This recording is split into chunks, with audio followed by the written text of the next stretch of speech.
Pessoal, eu estou gravando esse vídeo aqui até um pouco tá mais adiantado na hora, né? Mas eu não ia deixar de falar a respeito de duas coisas que aconteceram aí nessa última semana, que envolvem um tema extremamente controverso, delicado, complexo, mas que foge um pouquinho da pauta jurídica e vai para a pauta de comportamento. Não vou falar de costume, não, de comportamento, né?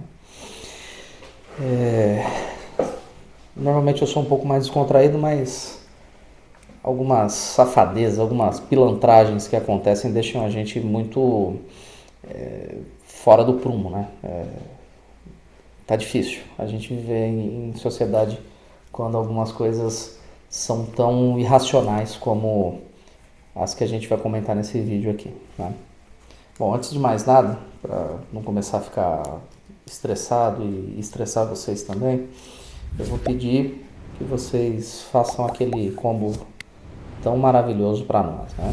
Se inscrevam no canal, dá o joinha, compartilhe o vídeo, vamos fazer com que minimamente essa mensagem chegue a um número adequado de pessoas aí, que a gente possa compartilhar e fazer com que esse bate-papo flua e ultrapasse os limites de uma mera conversa de boteco.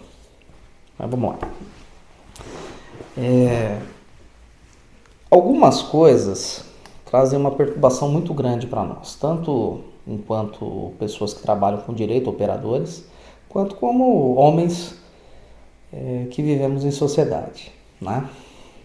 E como homem, eu não estou falando especificamente do sexo masculino, do gênero, a gente fala sobre o ser social homem, né? A discussão é muito aprofundada, filosófica e, para falar a verdade, a gente não tem saco para poder ficar falando esse monte de baboseira, né? Principalmente a respeito do assunto que ultrapassou as últimas 2 semanas aí.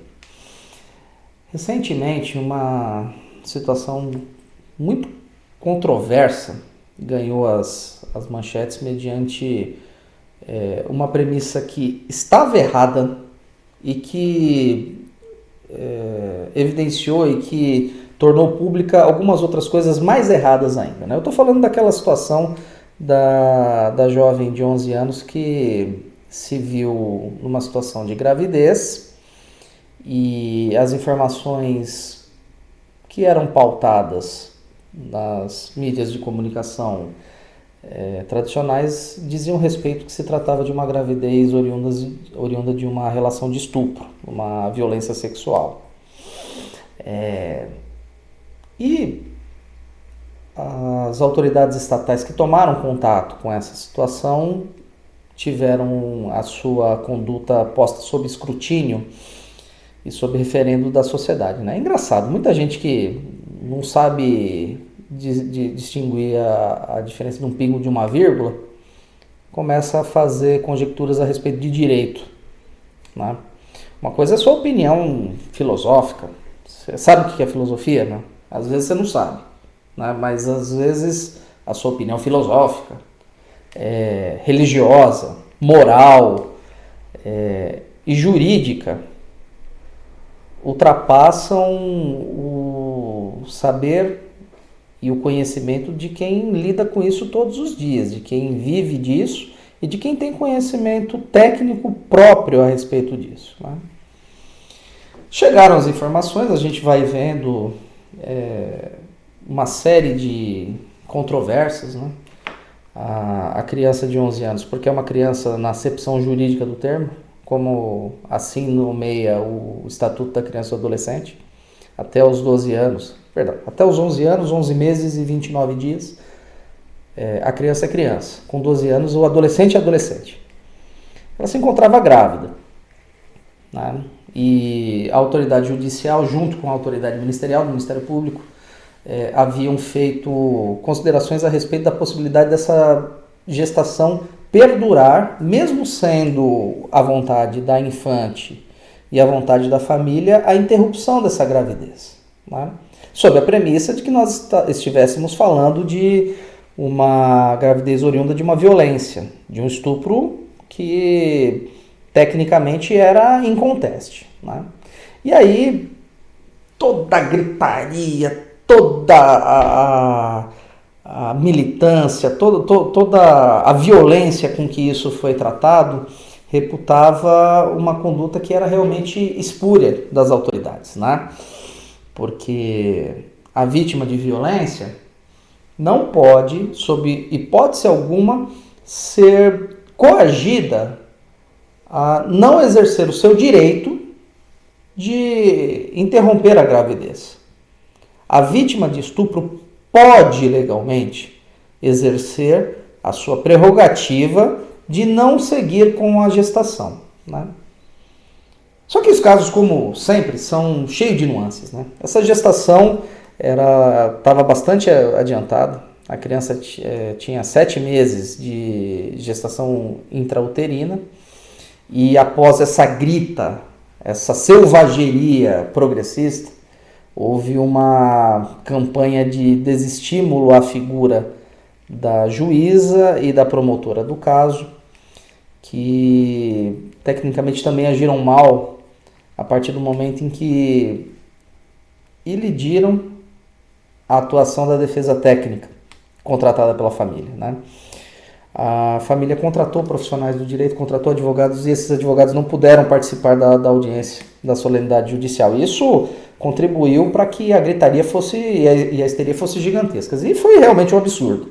Não pode tirar o pobre coitado do advogado, o Zé Ruela do advogado, de perto dos seus clientes quando eles estão em uma situação de solenidade, seja perante uma autoridade judiciária, seja perante o Ministério Público, seja perante a autoridade policial, seja no boteco da esquina. Se tem advogado, porra, deixa o cara trabalhar junto. E isso colabora com o fato de ter sido feita uma gritaria muito grande, com toda razão, né? Com relação a esse aspecto. Aí depois as pedras de dominó são roladas, e aí a gente percebe que nós estamos sendo envolvidos em um tabuleiro de um monte de gente venal, né? Porque o estupro não era bem um estupro, né? Quando as informações são vazadas, deixa eu até tirar o relógio que eu quase quebrei essa merda aqui. Quando as informações são vazadas de um processo sigiloso, são vazadas até a página 2, né? Porque chegou-se ao conhecimento de que o estuprador era o meio-irmão da criança. Só que não era um meio-irmão no auge da puberdade. Se trata de um adolescente de 13 anos, que sob a letra fria da lei, também é vulnerável nas relações sexuais. O adolescente ou a criança que se relaciona sexualmente com menos de 14 anos, ou seja, com 13 anos, 11 meses e 29 dias, tem a seu favor a presunção da violência nas relações sexuais que podem ou não, no ato lá, serem consensuais. Mas a legislação não faz distinção sobre a existência ou não de consentimento. A legislação diz que a criança ou adolescente com menos de 14 anos é vulnerável e a relação sexual se dá mediante um estupro. Só que ela não fala o gênero ou o sexo, ela fala a criança ou adolescente com menos de 14 anos. Então, um adolescente que, pela lei, também é vulnerável, tem uma relação aparentemente estável com a sua meia-irmã de 11 anos. Dessa relação é gerada uma criança que não teve a continuidade dessa gestação. Esse feto, esse bebezinho foi abortado depois de toda essa gritaria, só que as informações a respeito da complexidade do fato foram represadas. Por quê? Por que não se fala a verdade? Por que não se conta tudo? Já que tá vazando essa porra, Já que o vazamento de um processo, de uma relação que é decorrente de um processo judicial que necessariamente, legalmente, tem a atribuição do segredo de justiça, por que não se fala que não houve estupro, que a relação lá era consensual e que os pais, que são dois irresponsáveis, materialmente falando, porque permitiram um relacionamento entre uma criança e um adolescente sem violência fática e a presunção de violência absolutamente nebulosa, para que depois simplesmente eles desistissem da responsabilização. É tudo muito complicado, mas a minha crítica aqui é a seletividade da divulgação das informações. Nós estamos falando de produtores de conteúdo e de comunicadores que são cínicos, são mentirosos, são pilantras. Por que você, que vazou a informação de um processo judicial em que houve decretação legal do segredo de justiça, não falou tudo o que estava acontecendo? Você é safado, rapaz. Você não tem hombridade. E agora, depois de tudo isso que aconteceu, a gente tem um caso que é pior ainda, que é mais violento, que é mais torpe, que é mais lixo, que causa mais irritação, que faz com que a gente perca até as estribeiras. Né? Uma pessoa, uma personalidade da mídia, soube, ao término da gestação, que foi oriunda de uma violência, de um contato sexual abusivo, de um estupro, que estava grávida. Essa gravidez foi conhecida durante a realização, segundo informações que estão... que agora caíram no domínio público, né? É uma atriz global de nome Carla, que eu não conheço, honestamente. Mas a história a gente pôde conhecer a exaustão no dia de hoje. Aí, né? Todo mundo ficou sabendo dessa pantomima e dessa pilantragem. A moça é vítima a mulher é vítima de uma violência e decide com muita parcimônia, com um espírito humano elogiável, com um comportamento que deveria ser alvo de elogio, que deveria ser alvo de acolhimento, entregar essa criança à adoção. Simplesmente... Continua, não? Tá. Simplesmente pelo fato de que, pela violência experimentada por ela, a criança mereceria um afeto, uma dignidade e um apreço pessoal por aqueles que estão na fila da adoção. A história dela é exposta e tem um bando de patifes aí que fazem as considerações a respeito do fato dela estar abandonando um incapaz, sob a ótica sabe-se lá de quê, né? Houve muita covardia nesse fato todo, né? A história foi primeiro plantada com requintes de crueldade, foram dados elementos de identificação da pessoa sem identificá-la por nome, até que isso se tornou de conhecimento público e a atriz, acho que eu estou falando o nome Carla, mas eu não tenho certeza, ela veio a público e expediu uma carta aberta para quem quisesse ver. E depois as pessoas são tão covardes que não reconhecem a própria conduta e dizem que a culpa é do outro. E depois diz que foi mal interpretado, e depois diz que não é bem assim. Por que você não reconhece que você falou merda, porra? Qual é o motivo de você não ter hombridade, de você não ser homem, de você não ser mulher? Não reconhecer os seus perrecos, meu. Fala logo que você cometeu uma gafe e não joga a culpa nos outros não, meu. Ah, mas eu não sabia de todos os elementos. Então por que você abre a boca para falar de caso que não te interessa? Então tudo isso é muito maçante. A gente vai ficando muito aborrecido, vai ficando enojado com as coisas que têm acontecido nessa sociedade. Né? Se você migra para um lado, você é radical, progressista. Se você lida para o outro, você é ultraconservador. Só que ninguém, absolutamente ninguém, abre mão da hipocrisia.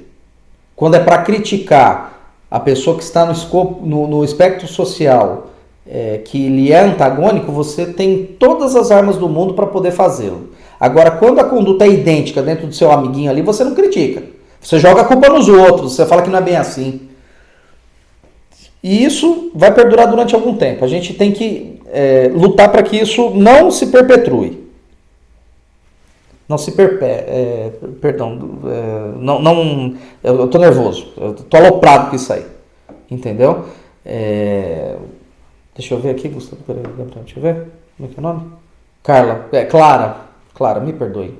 Né? É que foi tão baixo o que fizeram com ela que eu até falei o nome errado da moça. Clara Castanho. Uma vítima e uma mulher íntegra e correta. Fez aquilo que humanamente a gente deve elogiar. Ela professou o amor e não atacou quem é vulnerável, mas ela foi atacada. E as pessoas usam a situação dela como tábua de salvação e como piquete político. Não dá pra gente viver assim. A gente precisa agir com dignidade. Você aí, que está na outra ponta, pense um pouquinho, veja se não faz sentido, tente se despedir de todos os seus preconceitos, das suas preconcepções, e veja se é possível que uma pessoa que seja vítima de uma violência, depois ela passa por um processo tão cafajeste de ataque da sua dignidade, ainda quando ela está mais vulnerável, para simplesmente ela ter feito um ato que é o amor inexorável de dar à adoção uma criança que simplesmente não compartilhou da culpa que lhe foi imposta pelo ato tão desonroso, tão abominável. E ainda tem gente que vem e critica a moça. É difícil. Isso daí era uma coisa que já estava me cansando durante algum tempo. Eu fugi do escopo do que a gente costuma fazer aqui nos nossos bate-papos. O pessoal aqui está até assustado que eu bati na mesa 1, 2, 3 vezes aí. Quase quebrei meu relógio, mas é daí para pior, viu? Tá bom? Por favor, compartilhem, se inscrevam.